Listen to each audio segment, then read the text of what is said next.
कुत्सिया, कुत्सी उठो, कुत्सिया, निदा उठो जल्दी, कुत्सिया उठो। क्या हुआ शाजिया आप भी? हमें ठीक तो है ना? सब ठीक है। देखो जल्दी जाओ यहाँ से और जाकर असद से मिलो, उसके रिश्ते को हाँ कह दो, वरना अब जो कयामत आएगी ना वो पहली वाली से भी कहीं ज्यादा बड़ी होगी। प्लीज जल्दी जाओ कुत्सिया। लेकिन शाजिया आप भी। प्लीज कुत्सिया, शाहनवाज को पहले ही शक हो गया है कि उनके पीछे यहाँ कोई आता है। उनके उठने से पहले प्लीज यहाँ से चले जाओ। यह आखिरी मौका है, यह आखिरी मौका मत गवाओ कुत्सिया।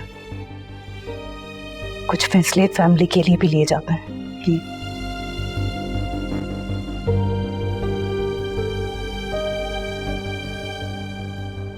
अम्मी जी तैयार है? कुछ नहीं हुआ है अम्मी को, अम्मी बिल्कुल ठीक है। और आप? तुम डॉक्टर हो, अम्मी जी का इलाज कराना बहुत जरूरी है। अरे मुझे तो डर लगा रहता है कि कहीं किसी दिन घर से बाहर ही ना निकल जाएं। कैसे निकल जाएंगे हम सबके होते हुए? तुम सब जितने लापरवाह हो ना, अंदाजा है मुझे। अगर तुम सब इतनी अक्लमंद होती तो आज ये हालात होते। जाओ सर से कहोगे तैयार कर दे उन्हें। कुत्सिया घर पर नहीं। क्यों? कहाँ गई है? डॉक्टर के पास गई है फॉलोअप के लिए। कौन सा डॉक्टर? कौन सा फॉलोअप चल रहा है ये? अब तो बिल्कुल ठीक हो चुकी है ना वो। कौन सी बीमारी लग गई है उसको? लेडी डॉक्टर के पास गई है। लड़कियां हर प्रॉब्लम हर किसी के साथ शेयर नहीं करती। मैं हर किसी नहीं हूँ। बाप भाइयों के साथ भी नहीं करती शाहनवाज। बहुत बातें बनाने आ गई हैं तुम्हें। तुम्हारे अंदर ना मुझे तुम्हारी बहनों का रंग नजर आ रहा है। अकेली गई है? नहीं, निदा साथ है। ठीक है, तुम जाओ जाके तैयार करो अम्मी जी को। शाहनवाज अम्मी बिल्कुल ठीक है। क्यों अपनी माँ की दुश्मन बनी हुई हो तुम? जरा भी एहसास है तुम्हें? इसी तरह निकल जाएगी तुम्हारी माँ सड़कों पे, मारी मारी फिरेगी। एहसास है तुम्हें? तुम्हारी माँ को इलाज की जरूरत है और तुम जाहिलों की तरह अपनी माँ को घर में रखकर मार देना चाहती हो। अगर कल कला को कुछ हो गया ना तो तुम्हारे खानदान वाले और ये मोहल्ले वाले मुझे लान तान करेंगे। कुछ नहीं होगा अम्मी को, सिर्फ बोलना ही तो छोड़ दिया है उन्होंने। हाँ, सिर्फ बोलना ही तो छोड़ा है उन्होंने। फिर निकल जाएंगी घर से किसी भी दिन, सड़कों पे मारी मारी फिरेंगी। कोई पूछने वाला भी नहीं होगा और पता भी नहीं बता सकेंगी क्योंकि सिर्फ बोलना ही तो छोड़ा है उन्होंने। और फिर मिलेगी किसी सख्त खाने से लाश, कहीं से कुत्ता नोचा हुआ होगा, कहीं से चील हुआ। ठीक है, मर्जी है तुम्हारी भाई।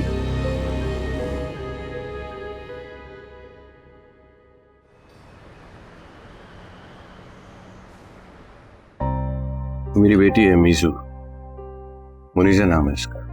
प्यार से हम इसे मीजू बुलाते हैं। छोटी सी है, हाथूनी बहुत है और इस छोटी सी उम्र में इसको मेकअप करने का बहुत शौक। अपनी माँ का मेकअप तो ये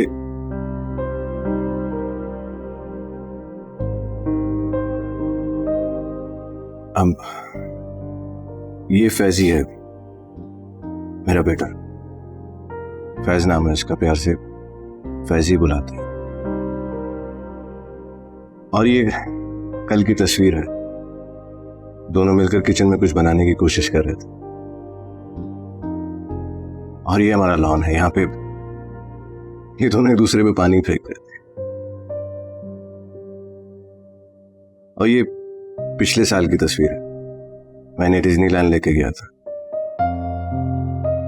माँ को याद करते हैं?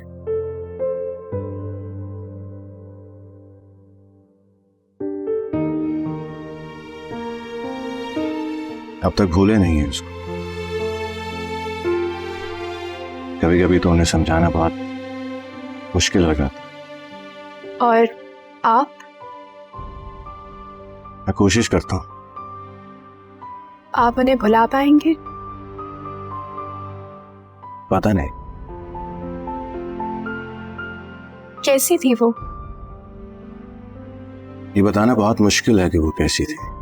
जब हमारी जिंदगी में कोई जज्ब हो जाए तो ये सवाल बाकी नहीं रहता कि वो कैसा था। जो बात मैटर करती है वो बस इतनी है कि वो मौजूद है। उसका मौजूद होना ही सब कुछ होता। ऐसा ताल्लुक ना मौजूद होते हुए भी मौजूद रहता है। शायद, मगर एक खला छोड़ जाती। आप इस खला को भरना चाहते हैं? बिल्कुल भी नहीं। मैं खला को भरने का कायल नहीं। खला उस इंसान की वजह से होता है जो मौजूद नहीं है, और जो मौजूद है उसकी अपनी जगह होती है। आपके बच्चे एक नई माँ को अपना पाएंगे? ये तो नई माँ पे मुनस्सर करता है। अगर बहुत कोशिश के बावजूद भी ना अपना सके तो? कुछ जब कोई अपना बन के जिंदगी में आता है ना, तो ये सवाल खत्म हो जाता है कि उसे अपनाया जाए या नहीं। बस वो अपना होता है, और यही चीज मैटर करती है। आपको एक साथी की जरूरत है या सिर्फ अपने बच्चों के लिए माँ की?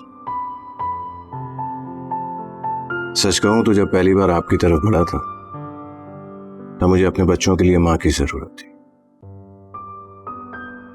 अगर आज दूसरी दफा जब आपकी तरफ बढ़ा हूं, तो मुझे आपकी जरूरत है, सिर्फ आपकी।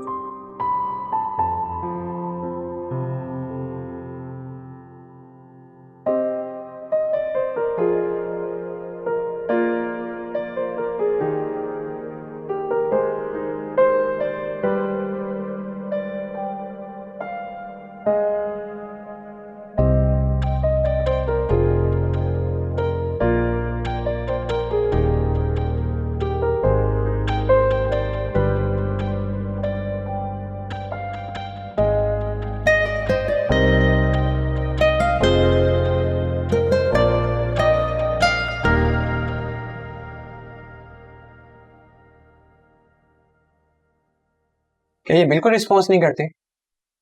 नहीं, कुछ अल्फाज जो ये बोलती हो? ऐसा तो कुछ नहीं। हाँ, ये इस तरह की बातें कहती हैं, नहीं नहीं छोड़ दो, चले जाओ यहाँ से। वो भी अपनी भागी हुई बेटी को देख के। भागी हुई बेटी? क्या मतलब? मेरा मतलब है कि घर छोड़कर चली गई है किसी बदमाश के साथ। इनकी बेटी इनके सामने आती? नहीं, अब वो क्या सामने आई। हाँ, लेकिन एक मर्तबा वो आई थी तो इन पर तो जैसे पागलपन का दौरा पड़ गया। उसको धक्के देकर बाहर निकाला, दफा हो जाओ, चली जाओ यहाँ से, मेरी नजरों से दूर हो जाओ। वो क्या कैफियत थी जिसकी वजह से सारा सिलसिला शुरू हुआ? डॉक्टर साहब, वही तो एक लम्हा था। इनकी बेटी इनके सामने घर छोड़कर चली गई। इन्होंने बहुत रोकने की कोशिश की, लेकिन वो इनका हाथ छुड़ा के चली गई। और तो और जाते जाते उसने अपनी एक बहन को जलाने की कोशिश की, उस पर मट्टी का तेल डाला। वो तो खुदा का करना कि वो बच गई, लेकिन एक और बहन को उसने धक्का दिया और वो जाके गिरी।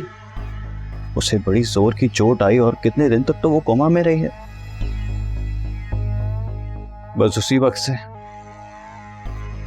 मेरी अम्मी जी सख्ते की हालत में, सदमे में हैं, और इन्हें देखकर हम सदमे में हैं। मगर डॉक्टर साहब, डर तो इस बात का है कि अब तो घर से भी निकल जाती हैं ये। मुझे नहीं लगता कि ऐसा कुछ है। क्या मतलब डॉक्टर साहब? आपने कहा था ना, जो ऐसे पेशेंट्स होते हैं उनको आप इलेक्ट्रिक शॉक देते हैं ताकि पेशेंट की कंडीशन का पता चल सके। इनको इलेक्ट्रिक शॉक की जरूरत नहीं है। जरूरत है डॉक्टर साहब, इनको घर पे संभालना बड़ा मुश्किल हो गया है। देखिए डॉक्टर साहब, मैं चाहता हूँ कि इन्हें कुछ दिन यहाँ रखा जाए अंडर ऑब्जर्वेशन, ताकि इनकी कंडीशन का पता चल सके।